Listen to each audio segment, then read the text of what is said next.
প্রবল বৃষ্টির জেরে দুর্ঘটনার কবলে পড়তেই মাছবাহী গাড়ি থেকে রাস্তায় ছড়িয়ে ছিটিয়ে পড়ে যায় প্রচুর কই, কাতলা, মৃগেল সহ বিভিন্ন মাছ।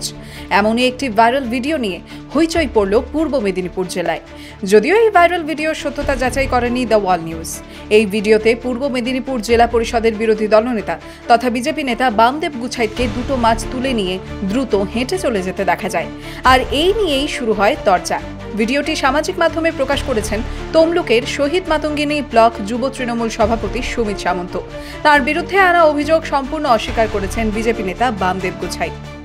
আমি আমার ফেসবুক পেজ থেকে করেছি।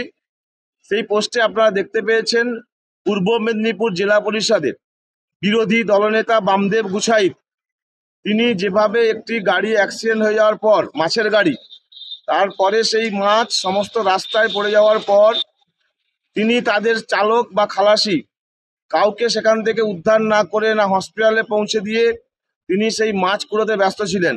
আমরা ভিডিওতে দেখতে পেলাম যে তিনি দুটো কাতলা মাছ নিয়ে দৌড় লাগিয়েছেন।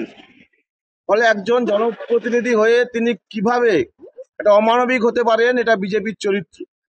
আপনারা দেখেছেন গতকাল থেকে আমার ভাবমূর্তি ক্ষুণ্ণ করবার জন্য আজ থেকে 4 বছর আগে যখন আমি জনপ্রতিনিধি ছিলাম না, গত ত্রিস্তর পঞ্চায়েত নির্বাচন হয় 2 বছর আগে, 4 বছর আগে মেছেদা বাজারে একটি মাছ ভর্তি গাড়ি ছোট হাতি উল্টে যায়।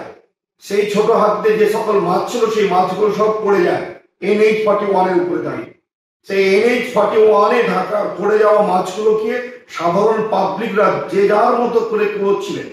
এর অবস্থাতে ওখান থেকে আমি একটি রাজনৈতিক সভা করতে যাচ্ছিলাম মোটরসাইকেলে করে। যাওয়ার পথে দেখলাম যে ওখানে মাছ ভর্তি যে গাড়িটি ছিল সেই গাড়িটি উল্টে থাকে, তাকে কেউ না তুলে সবাই মাছ ধরছিলেন। আমি গিয়ে স্থানীয় লোকজনদেরকে নিয়ে সেই গাড়িকে তুলে রেস্কিউ করে রাস্তার একটা ফুটে করে মানুষের যাতায়াতের ব্যবস্থা গ্রহণ করে দিই এবং ওই গাড়ির ড্রাইভারের পরামর্শ ক্রমে আমি দুটো মাছ কুড়াই এবং ওই সময় বৃষ্টি হচ্ছিল বলেই ছুটেছিলাম। তার মানে এই নয় আমি মাছ চুরি করেছিলাম, আমি এত দেউলিয়াপনা হয়ে যাইনি, আমি এত নিঃস্ব হয়ে যাইনি, আমি এত ভিখারি হয়ে যাইনি যে আমাকে মাছ চুরি করে জীবনযাপন করতে হবে। এই প্রসঙ্গ কারা বলছে না? যারা চিহ্নিত চোর, যারা প্রতিষ্ঠিত চোর। এই ভিডিও নিয়েই এখন চর্চা চলছে গোটা জেলা জুড়ে। পূর্ব মেদিনীপুর থেকে অভিজিৎ মান্নার রিপোর্ট, দ্য ওয়াল নিউজ।